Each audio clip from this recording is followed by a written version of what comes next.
Hello friends, hope all of you are doing fine. I'm back after a long gap. I was kind of a bit busy both personally and professionally.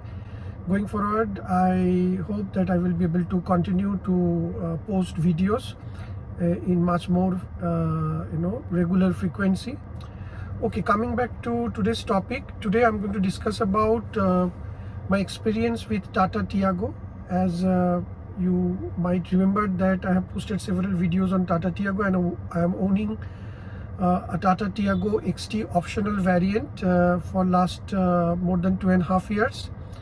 I have driven this car almost 17,500 kilometers, and I have taken this car on the highways primarily, although I'm driving this on city. I'm going to share all my experience related to this car, and it has got an engine of BS6 phase 1. So remember that I bought this car in 2022. At that point of time, phase 2 BS6 engines was not there.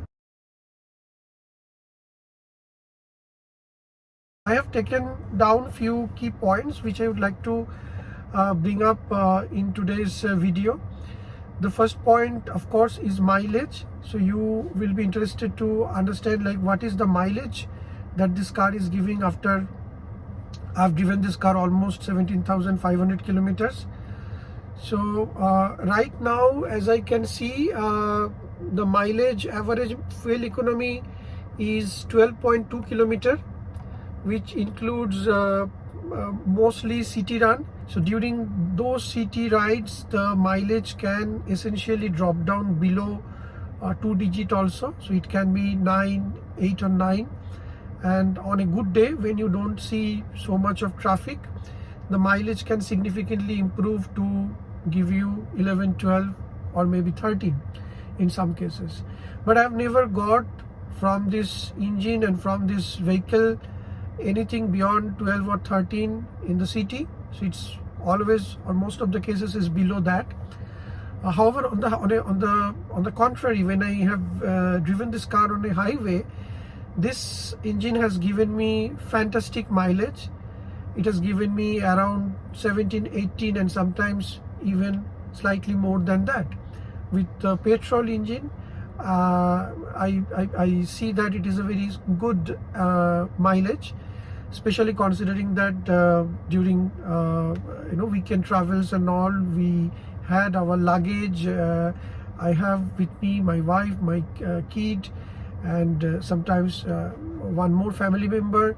So more or less what I'm seeing is that if you drive the car sensibly on highway, you can get very good mileage. I have not driven automatic transmission, so I will not be able to comment on that, but manual transmission will return similar to that. Now coming to the driving dynamics of Tata Tiago, this car, the engine is very peppy. This is the first observation that I have got. This car has got a 1.2 liter naturally aspirated engine. It's not a turbocharged engine, and this car comes with 3-cylinder. But when you drive this car, you will really enjoy, because this is a small car. It does not weigh a lot. So when you drive this on highways, you never feel short of power. So be it in low speed or be it in the when you are overtaking at high speed, you will never find it is very challenging. Whenever you tap on the accelerator, you will instantly get the power that you are expecting from this car. So there is no problem in terms of the power. The steering is very responsive, and you will enjoy driving even if it is a sharp turn or corner. The steering feel and feedback is very good. It is not a very dumb steering, and the steering weights up quite efficiently. On a city driving situation, when you are driving at a low speed, 30-40, typically the steering is pretty light. So maneuverability of the car is also very easy. Now in tight traffic condition, since the car is very sleek in its design, It is not very difficult, and it has got a turning radius of 4.9 meter. So this is although not very small considering the size of the car, because if you compare it with Hyundai cars, they have significantly lower turning radius than Tiago, since it does not consume a lot of space, so you can park it on a narrow space without much problem. In terms of driving this car, if you are driving enthusiast, you will actually love driving this car on highways, especially on highways.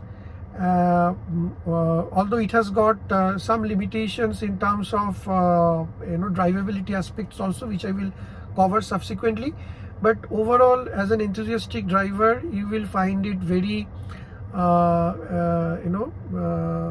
responsive. This car is very responsive, so it will not disappoint you. Whenever you need power, it will provide you the power, and the engine, as I mentioned before, it is quite peppy and it's quite enjoyable.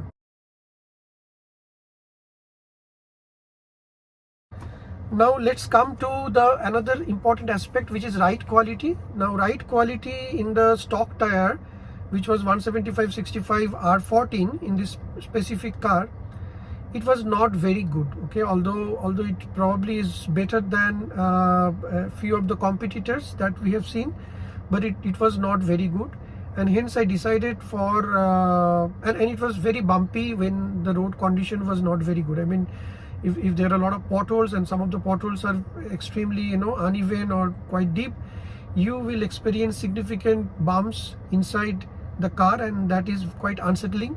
So from that perspective, I decided to upgrade the stock tire, which was MRF ZVT or something like that, and it was 175/65 R14. So I upgraded it to 185/65 R14. So I have not increased the wheel rim size. I kept the same rim, but I increased the tire width, and the sidewall also increased, since the proportion has increased. And it is from if you have not seen that video, you can go and check that as well, the accessories video that I had posted earlier. The current tire manufacturer is Continental, and I'm using the Continental Ultra Compact tire. After installing the tire and upgrading into it, the riding dynamics has significantly improved. So I would say that it has improved 60 to 70% compared to what was before with MRF stock tire. So you can definitely go for similar kind of upgrade, tire upgrade, if you wish to. And the riding, not only riding comfort, but the riding dynamics both on city roads and highway has significantly improved, especially on wet days. The Ultra Compact Continental tires are exceptionally good in terms of handling and giving you a cushioned ride. Even and it gets complemented with the suspension that comes with this car. So overall, I'm very happy with the tire upgrade, and that is what I would like to recommend to everyone. If you are planning to keep the car for a long time, I would suggest you can go with 185/65 R14. Here comes another aspect, which is the NVH level. Now NVH level in the car is not good. So as you know, what is you all know that NVH stands for noise, vibration and harshness, and this is like this is an area where this car really need to work. And engine noise comes inside the cabin, you will definitely hear it. Road noises also you will hear. The insulation is not that great, although it is good at the price, but it is not that great. So don't expect a perfection like a Hyundai car or a Maruti car. It is not like that, because it's a three-cylinder, essentially a three-cylinder engine. So three-cylinder engine has got this inherent problem with vibration and noise, and all that you will feel on the front row, specifically in the front row, on the doors, on the gear knob, little bit on the steering, and also on the front seats. So this is what is quite irritating, especially when you are idling in a stop or go traffic condition. You have to frequently stop, and every time when you stop, you will feel the vibration, which is very unsettling. And if you are having a long drive, naturally you will feel more tired because of the vibrations that are constantly happening in the car. So that will make you feel more tired compared to Hyundai cars or Maruti cars. So that is something that I would like to mention. And this engine is definitely not smooth, so it has got significant harshness. Maybe in BS6 phase 2 they have improved it, but what I have heard or what I have seen from different videos posted by YouTubers, it still significant amount of harshness. In fact, my sister have got a Tata Nexon with BS6 phase 2 engine, and I could experience vibration in idle condition, both on the steering, on the door, as well as on the front seats, even though it can be probably ignored, but there are vibrations, there is no doubt about it. So it's not refined as a 4-cylinder engine. My service experience was mixed. I would not say it's very bad or it's very good. Initially, I started taking the car to the Tata service center here at Calcutta, and initially I was absolutely not satisfied with the services being provided. In one occasion, the seat belt came out. In another occasion, some other problems was there. The car delivered not properly cleaned, and they had I doubted the service, so I personally visited service center and tried to stay during the service, but that does not change my perception about the services being provided. So after sale service is still a concern with Tata cars, unless and until you find a good service center and a good service supervisor. So it's very, very important to get a good service supervisor, and if you can get a good service supervisor, I think your problem will get addressed. In my last occasion, when I went to the Tata service center with engine vibration problem, I came across a very good service technician and a service engineer who really fixed the problem significantly, which I will probably explain in a different video, what kind of problem it was and how this got resolved. And the experience overall was good, and my perception, that's why I'm saying that I got a mixed perception now. Otherwise it would have been very bad. I'm not saying that anymore.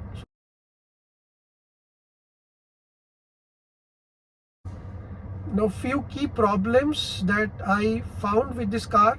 First is the headlight. The stock headlights was not at all good, so I replaced them with LED headlights. I probably will, you can go and check my accessories video. There I've explained what kind of lights I have fitted, and I probably will give a drive review also, which will come very soon, a night drive review, where you will be able to experience the headlight that I have fitted in this car. So that is one. So the stock headlights absolutely you need to change, especially if you are driving on a highways.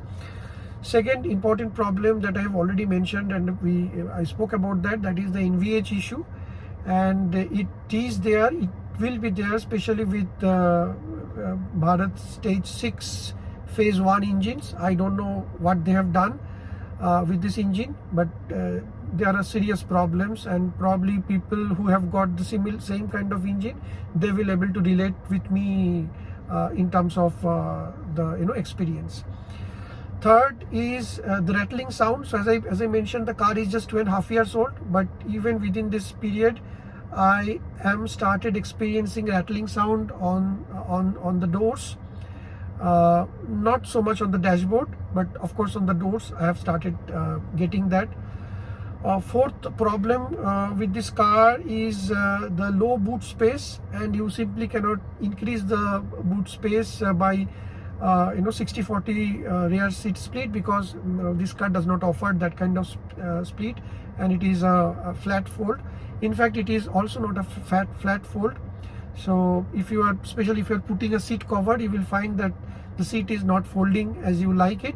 But anyways, I mean, it's not very helpful either, especially if you are having more than 2 people traveling in the car with weekend luggage and all, you will find it very, very challenging to fit your luggage within the very narrow boot space, which is I think around 240 liters.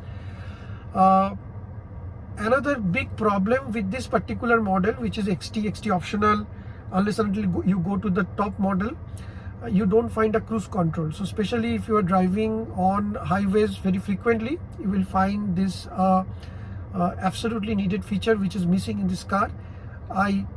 Probably Tata should have given this feature in the lower stream as well. Especially XT is kind of a mid-stream, mid variant. So in that mid variant, I would have expected them to provide a cruise control, which is missing, which is a bit unfortunate. So with this, I'm going to wrap up this, my long-term ownership review with Tata Tiago. I hope you liked it, and going forward, I promise to come back with more informative videos for all of you, and you will not be disappointed. I probably will not be able to post very frequent videos like every day one video or something like that, but I will definitely come back with more informative contents for all of you, and hope you like it. If you like my channel, please share and subscribe it, and don't hesitate to like my channel. Thank you very much. Have a good day.